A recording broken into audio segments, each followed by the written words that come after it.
एक अचानक हुए निरीक्षण के दौरान ट्रेनर को उस आदमी के लॉकर में छिपाकर रखी हुई एक रोटी मिल गई, जिसे देखकर वह आग बबूला हो गया और तुरंत नया नियम बना दिया। अब से अगर इसने एक भी गलती की तो पूरी टीम को सजा मिलेगी। फिर उसने वह रोटी जबरदस्ती उस आदमी के मुंह में ठूंस दी और बाकी सैनिकों को आदेश दिया कि जमीन पर लेटकर पुशअप्स करो। लेकिन यह तो सिर्फ शुरुआत थी। अगले दिन ट्रेनिंग के दौरान उस आदमी ने बस एक छोटी सी गलती की और ट्रेनर ने तुरंत उन्हें सजा दे दी। सैनिकों का खून खौल उठा। किसी एक की गलती की सजा उन्हें क्यों भुगतनी पड़े? उन्होंने सारा गुस्सा उस आदमी पर उतारने का फैसला किया। उसी रात जब वह गहरी नींद में था, बाकी सैनिकों ने साबुन की टिकियां तौलियों में लपेटकर उन्हें कसकर मरोड़ा। ये घरेलू हथियार बहुत दर्द देगा, लेकिन कोई निशान नहीं छोड़ेगा। फिर वे सब उसके बिस्तर के चारों तरफ इकट्ठा हुए, उसे कंबल से दबाया, मुंह बंद कर दिया और उन मरोड़े हुए तौलियों से उसकी बेरहमी से पिटाई शुरू कर दी। उसकी चीखें पूरे कैंप में गूंज रही थी, लेकिन दोस्तों का रुकने का कोई इरादा नहीं था। डेविड, जो उसका एकमात्र दोस्त था, उसने भी अपना बदला लेने में कोई कसर नहीं छोड़ी, बल्कि उसने तो सबसे जोर से मारा। उस रात उस आदमी की चीखें सुबह तक चलती रहीं। उस दिन के बाद से वह हंसमुख मुस्कुराने वाला आदमी गायब हो गया। उसकी जगह एक ऐसा शख्स आ गया जो बदले की आग में जल रहा था, गुपचुप तरीके से अपनी प्रतिशोध की योजना बना रहा था। उसके बाद के दिनों में उसने दोगुना मेहनत करने लगा। हर गोली निशाने पर बिल्कुल सटीक लगने लगी। हथियार उसने ऐसे चलाने शुरू किए जैसे वर्षों से प्रोफेशनल हो। सार्जेंट हैरान रह गया। उसने तो हमेशा इस आदमी को मजाक समझा था, कमजोर, अनाड़ी, बिल्कुल बेकार, जो कि सबसे छोटी रुकावट भी पार नहीं कर पाता था। दौड़ने में भी दूसरों की मदद चाहिए होती थी। हथियारों की ट्रेनिंग में बार बार बायां दायां भूल जाता था। सार्जेंट इतना तंग आ चुका था कि उसका पारा हमेशा 7वें आसमान पर रहता था। सबके सामने थप्पड़ मारता था बिना किसी रहम के। लेकिन उस पिटाई की रात के बाद से उस आदमी का व्यवहार अजीब हो गया। एक रात डेविड गार्ड की ड्यूटी पर था। उसे बाथरूम की तरफ से कुछ आवाजें आई। जैसे ही उसने दरवाजा खोला, वह सन्न रह गया। वह आदमी टॉयलेट सीट पर बैठा अपनी राइफल में गोलियां भर रहा था और उसके चेहरे पर एक दुष्ट मुस्कान थी। डेविड दौड़ाकर पास गया और रोकने की कोशिश की। पागल हो गया है क्या? रुक जा, नहीं तो फिर सबको सजा मिलेगी। तभी अचानक वह आदमी उठ खड़ा हुआ और जोर जोर से ट्रेनिंग कमांड चिल्लाने लगा। ड्रिल के सारे स्टेप्स करने लगा। उसकी आवाज पूरे कैंप में फिर से गूंज रही थी। सार्जेंट गालियां बकते हुए दौड़ा चला आया, लेकिन डेविड ने फुसफुसाया, सर, इसकी बंदूक में गोलियां भरी हुई हैं। सार्जेंट का चेहरा एकदम बदल गया। वह शांत स्वर में उसे मनाने की कोशिश करने लगा, देख बेटा, बंदूक नीचे रख। लेकिन उस आदमी ने उसकी तरफ देखा तक नहीं। सार्जेंट को अपने सामने यह अपमान बर्दाश्त नहीं हुआ। गुस्से से फिर पुराना रंग में आ गया और सबके सामने चिल्लाकर गालियां देने लगा। लेकिन इस बार उस आदमी ने एक भी शब्द नहीं बोला। बस चुपचाप उसने एक गोली निकाली और सार्जेंट की तरफ बढ़ा दी।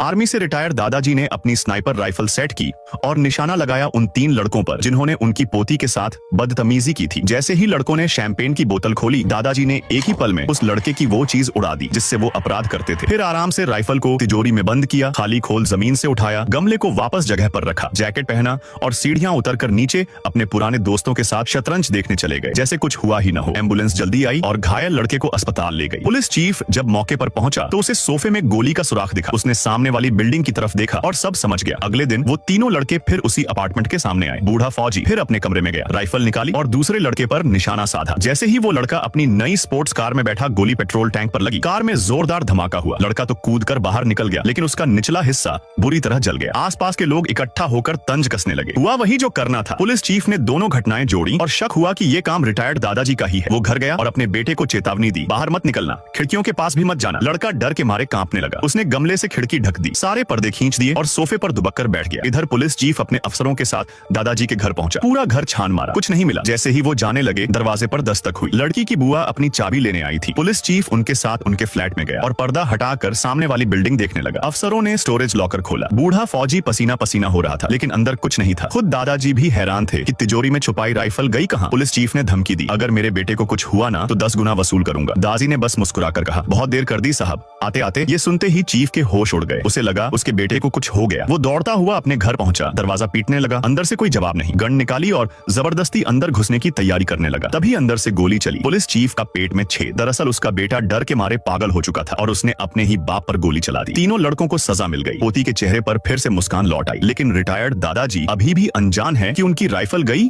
तो गई कहां। क्या आपने भी कभी ऐसे डेयरिंग दादाजी देखे हैं?